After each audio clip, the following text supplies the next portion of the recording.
bonsoir à tous, bienvenue de nouveau sur la chaîne de l'Hexamone Crypto. Nous sommes toujours le mardi 24 septembre 2024, cette fois-ci il est 19h10. On va faire un point sur la crypto Chainlink, ça fait très longtemps que plus personne n'en parle. Pourtant, du côté de la charte, elle mérite quand même le coup d'œil. Allez, je réserve le suspense, on s'installe confortablement et on démarre. Mais avant, bien sûr, je rappelle à tout le monde que tout ce que je vais dire dans cette vidéo n'est en aucun cas un conseil financier. C'est à vous de faire vos propres recherches et n'oubliez pas que le trading de crypto comporte des risques de perte partielle ou majeure. Du côté de la crypto Chainlink, effectivement, on a vu plusieurs choses. Donc du coup, déjà, on va démarrer avec cette vue très long terme dans laquelle on avait consolidé depuis la fin du bear market ici, donc en mai 2022. On a consolidé jusqu'à une cassure de cet énorme range par le haut ici en octobre 2023. Donc ça, effectivement, c'était un range magnifique. Très très long et en général on sait que quand ce type de consolidation dure longtemps, c'est pour péter avec de la force. Et donc c'est ce qui s'est passé, hein, ça a pété et regardez quand même sur la cassure il y a eu un plus 158%. Parfait. Depuis, vous le savez, le Bitcoin a retracé, malheureusement toutes les altcoins suivent le Bitcoin, donc tout a retracé. Et donc nous, effectivement, on a retracé et on est venu rechercher tout de même un niveau clé important, donc le 0,786 Fibonacci. Et malheureusement, même ce niveau clé n'a pas tenu, c'est-à-dire qu'on a breaké ce niveau clé Fibonacci pour aller chercher des points encore plus bas. On est même venu faire un retracement, ici vous le voyez, en août 2024. On est venu rechercher ici le niveau clé qu'on avait breaké, là, donc c'est-à-dire qu'on a fait un gigantesque pullback. Ici on a eu la cassure, et donc ici on a eu le pullback, c'est-à-dire qu'on est revenu retester le point qu'on avait breaké. Et derrière, bien sûr, on a trouvé rebond dessus. Et pour l'instant, on est en train de chercher à se relancer. Et justement, quand je vous dis qu'on est en train de chercher à se relancer, on voit ici que là, déjà, du côté du ruban de moyenne mobile, on est en train de se compresser à mort. Donc ça, c'est plutôt une bonne nouvelle, hein. Plus le ruban est fin, plus il est facile à breaker. Donc là, effectivement, vous le voyez ici, le ruban a été très très fin. C'est pour ça d'ailleurs qu'on a pu le péter et exploser. Là, le ruban est encore un petit peu épais, ce serait parfait qu'il se resserre encore un petit peu, comme ça il sera plus facile à breaker. Mais bon, là pour l'instant, on est sous le ruban de moyenne mobile, donc pour l'instant, on est bloqué. Et on est sous un niveau clé, extrêmement important. Ce niveau clé, je vous le donne directement, il est là.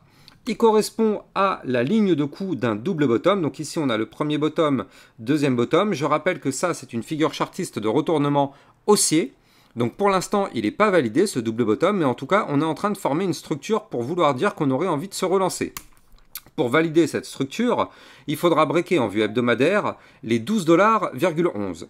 Si on break ce niveau clé, alors oui, on pourrait avoir une poursuite haussière et pourquoi pas se relancer pour une deuxième partie de bull run. D'ailleurs, en parlant de ça, il faut voir d'un point de vue très long terme, donc là cette fois-ci je vais me mettre carrément peut-être, je sais pas, en bi-weekly, ouais voilà, parfait, même peut-être en vue mois, attendez, peut-être même en vue mois, voilà, parfait, ce sera encore plus simple en vue mois. Là, je me suis mis en vue mensuelle, et donc si jamais nous, on arrive à former et valider le petit double bottom dont je vous parlais tout à l'heure en vue hebdomadaire, on pourrait pourquoi pas tenter de se relever, aller chercher ici notre dernier point haut à 19,33 $, et si on arrive à valider cette cassure de ce niveau clé, on formerait alors en vue très long terme une gigantesque tasse avec la petite anse sur le côté. Si on break les 19,33, on valide ce pattern géant et dans ce cas-là, on pourrait exploser. Donc c'est un pattern à plus combien? C'est un pattern à plus 249%. Ayant comme target théorique déjà la zone des 33,18 $. Donc là, vous l'avez compris, ça partirait déjà de ce petit double bottom qu'on pourrait avoir ici. Ce petit double bottom nous permettrait effectivement de se relancer et pourquoi pas de remonter pour aller chercher les résistances, donc notamment les 14,18, ce qui correspond au 0,618 Fibonacci, puis les 15,84 $, 0,5 Fibonacci, ainsi que les 17,50 $ et voire même pourquoi pas le fameux dernier point haut ici, donc justement je le redonne, les fameux niveaux clés des 21,68 $. Donc ça, c'est une première bonne indication qu'il va falloir surveiller. Avant de continuer, je rappelle bien sûr que sur mon Twitter officiel, vous allez trouver toutes mes news, toutes mes actualités, tout ce qu'il faut savoir sur l'environnement crypto-monnaie. N'hésitez pas à venir me suivre sur Twitter, vous avez le lien en description de cette vidéo. Et je rappelle aussi que dans le club LexaRocket, je vous fais des vidéos concernant les crypto-monnaies que vous kiffez, le CKB, le Pendle, le Tao, le Fetch, tout ça. Tout ça, c'est analysé très régulièrement dans le club LexaRocket. Vous avez le lien en description de cette vidéo et ça vous permet d'avoir des vidéos concernant des potentiels crypto-pépites. Donc là, tout ça bien sûr c'est en description de vidéo. Retournons du côté de notre crypto Chainlink. Donc là, il faut bien sûr noter du côté du RSI qu'on est actuellement à 44, donc ça c'est très très bien. Techniquement parlant, c'est parfait. On est dans une zone de survente. Donc là, si on doit déclencher un mouvement, eh bien effectivement, on est plutôt pas mal, d'autant plus qu'on voit aussi du côté du RSI un joli double bottom. Et ce qu'il faut noter, et ce qui est très important pour moi, c'est ce momentum MACD qui est vraiment à deux doigts de faire un cross bull. Vous le voyez ici, hein. Quand le trait bleu passera au-dessus de la ligne orange, on aura alors un cross bull.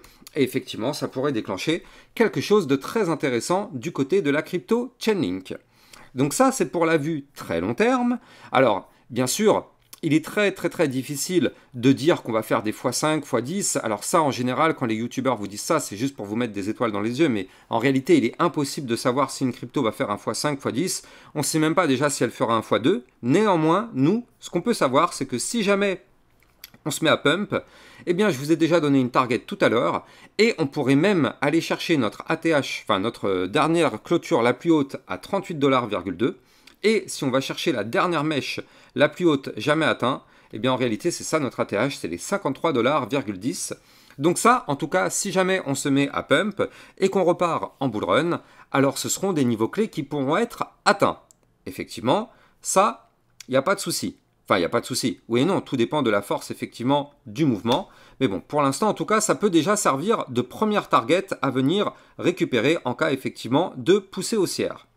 Deuxième chose, si on se met un Fibonacci inversé, on pourrait même voir que si on part en bull run, on pourrait avoir comme target aussi, alors à prendre avec des pincettes bien évidemment, mais on aurait une target à 84,90, voire même les 136,35 $. Donc voilà, ça pour une vue très long terme, ça pourrait être des targets à aller chercher. Maintenant, si je me mets en vue jour, qu'est-ce qu'on voit? Eh bien, on voit qu'en vue jour, on est en train de faire une petite latéralisation dans laquelle on est rentré, eh bien, ici, le 5 août 2024. Donc ça, c'est ce qu'on appelle un range. Pour l'instant, on n'est ni haussier ni baissier depuis le 5 août. On est juste en train de latéraliser. On voit qu'on est en train de compresser du côté des bandes de Bollinger. Et ce qu'on est en train de noter, c'est qu'on est en train de former des points bas de plus en plus haut et tout doucement, mais des points hauts de plus en plus haut. Alors ça, c'est intéressant parce que déjà, on y voit en vue jour ici une tasse avec une petite anse sur le côté, mais pour ça, il va falloir clôturer au-dessus des 11,62 $.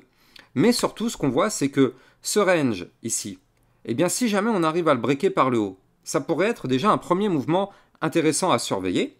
Donc là, ce niveau clé du haut du range, il correspond à 12,35. Et pourquoi c'est un niveau clé intéressant ? Eh bien, je vais vous expliquer ça, mais avant, je rappelle que vous pouvez vous abonner à ma chaîne YouTube pour recevoir tous les jours 1, 2 à 3 vidéos concernant le Bitcoin et vos cryptos. Et n'oubliez pas de mettre des likes, des commentaires, partager au maximum. Ça participe grandement au référencement de mon travail sur YouTube. Et du coup, bah forcément, ça aide grandement ma chaîne YouTube à se développer. Je suis peut-être le seul YouTuber à vous faire 3 vidéos par jour. Donc là, du côté de la crypto Chainlink, effectivement, si on arrive à casser ce range par le haut, ça nous permettrait de valider justement le double bottom dont je vous avais parlé un peu plus tôt dans la vidéo. Et ça permettrait, pourquoi pas, de déclencher justement quelque chose de plutôt bullish. On n'en est pas très loin.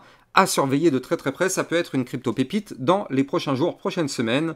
Donc on se met une petite alerte et bien évidemment sur ma chaîne YouTube, c'est une crypto sur laquelle je reviendrai très prochainement.